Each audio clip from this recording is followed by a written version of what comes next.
공부가 즐거워지는 시간 다일라이크 한자.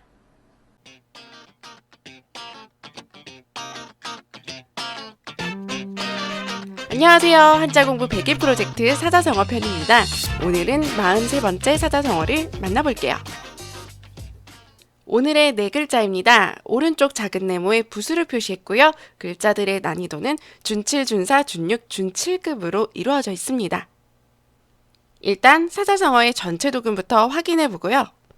첫 번째 글자부터 살펴보겠습니다. 오늘의 사자성어 안빈낙도의 첫 번째 글자는 편안 안이었네요. 편안 안의 부수는 바로 맨 위에 있는 이 글자, 바로 집면이라는 글자인데요. 부수 명칭으로 간머리라고 불렀었던 거 기억하시죠? 집의 지붕을 생각하시면 됩니다. 그리고 간머리 부수 아래에는 앞으로 손을 모으고 있는 모습의 여자 여자가 자리하고 있습니다.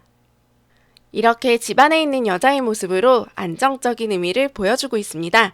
어머니들이 일이나 여행 때문에 집을 오랫동안 비울 때의 상황을 생각해 보세요. 어느 정도 이해가 되는 부분이죠? 한자는 굉장히 오래전에 만들어진 글자이기 때문에 여성을 좀 수동적으로 그리는 면이 있습니다. 그래서 이런 해설이 조금 불편하게 느껴지시더라도 양해 부탁드릴게요. 이제 예시 단어 보겠습니다. 안보와 안녕이 나왔는데요. 안보는 대선 기간에 정말 많이 쓰였던 단어인 것 같습니다. 역에서 보자 지킬 보자를 쓰고요. 그리고 안녕, 우리가 평소에 하는 인사인데요. 이것이 한자라는 거 알고 계셨나요? 역에서 영은 편안할 영자를 씁니다. 이어서 두 번째 글자 보겠습니다. 가난할 빈이라는 음가 뜻을 갖고 있고요. 우리가 전에 배웠던 글자들로 결합되어 있는 모습입니다. 일단 부수 먼저 보시면 아래에 조개패가 있고요. 그리고 그 위에는 나눌 분자가 자리하고 있네요. 제가 예전에 조개패자를 보면 바로 숨은 의미를 떠올리라고 말씀드렸었는데요. 바로 화폐 재물의 의미가 있습니다.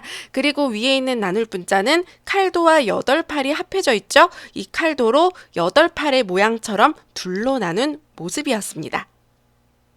이 나눌 분자와 조개패만 기억하시면 가난할 빈 아주 쉽게 기억할 수 있습니다. 내가 가진 재물을 나누고 또 나누고 나눴더니 부족해지고 가난해졌다. 이렇게 기억해 보세요. 이어서 활용 예시 보겠습니다. 빈부와 빈혈, 빈부격차의 그 빈부인데요. 여기서 부는 가난할 빈의 반대 개념이죠. 그래서 부유할 부를 쓰시면 됩니다.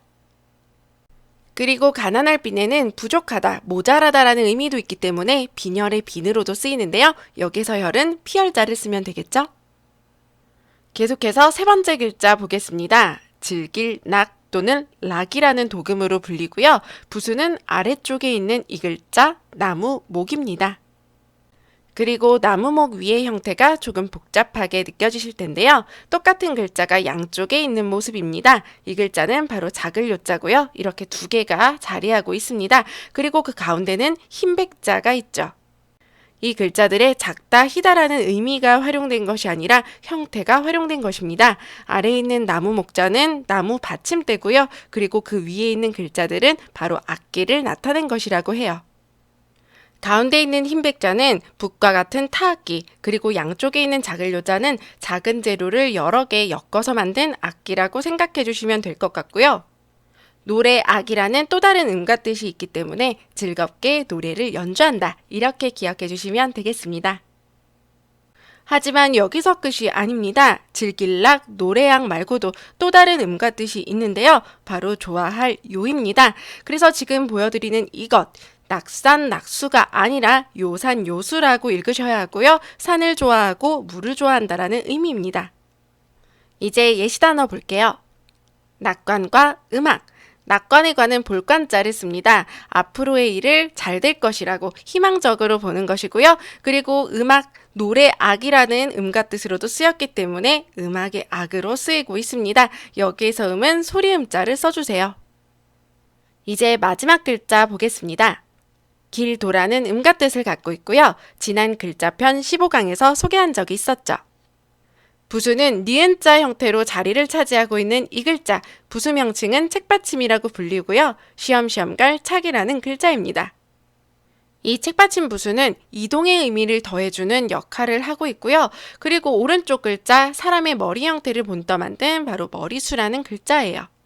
그래서 이 길도자는 사람들이 이동하는 길, 사람들이 걸어 다니는 길 이런 식으로 기억해 주시면 좋고요. 예시로 사자성어 보도록 하겠습니다.